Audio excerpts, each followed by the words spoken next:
আইএসএলে এখন এমন একটা সময় চলছে যেখানে প্রায় প্রত্যেকটা দলই কিন্তু চাইছে বাকি ম্যাচগুলোতে দুর্দান্ত পারফরম্যান্সের মাধ্যমে আইএসএল লিগ টেবিলে নিজেদেরকে আরও ভালো জায়গায় নিয়ে যেতে। আর সেখানেই কিন্তু একটা গুরুত্বপূর্ণ ভূমিকা নিতে পারে উইন্টার ট্রান্সফার উইন্ডো।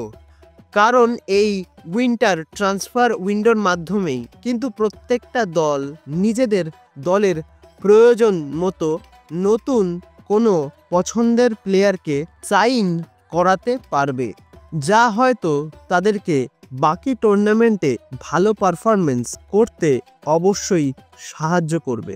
ঠিক যেমনটা করলো সাদা কালো ব্রিগেড।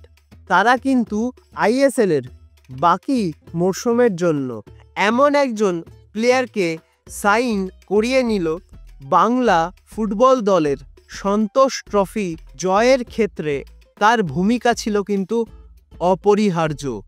সেই রবি হাসদাকে এবার কিন্তু দেখা যেতে পারে সাদা কালো ব্রিগেডের জার্সি গায়ে। তো এখন এটাই দেখার সাদা কালো জার্সি গায়ে আইএসএলের বাকি মরশুমে তিনি কেমন পারফরমেন্স করেন। তো এই আপডেটটা তোমাদের কেমন লাগলো? যদি ভালো লাগে ভিডিওটাকে লাইক, কমেন্ট এবং শেয়ার করতে কিন্তু একদমই ভুলো না।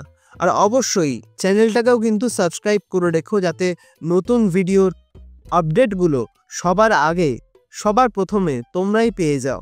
তো আজকের মতন ভিডিওটা তাহলে এখানেই শেষ করছি। দেখা হবে আবারও নতুন কোনো ভিডিওতে, নতুন কোনো দিন, নতুন কোনো সময়। তোমরা সবাই ভালো থেকো, সুস্থ থেকো।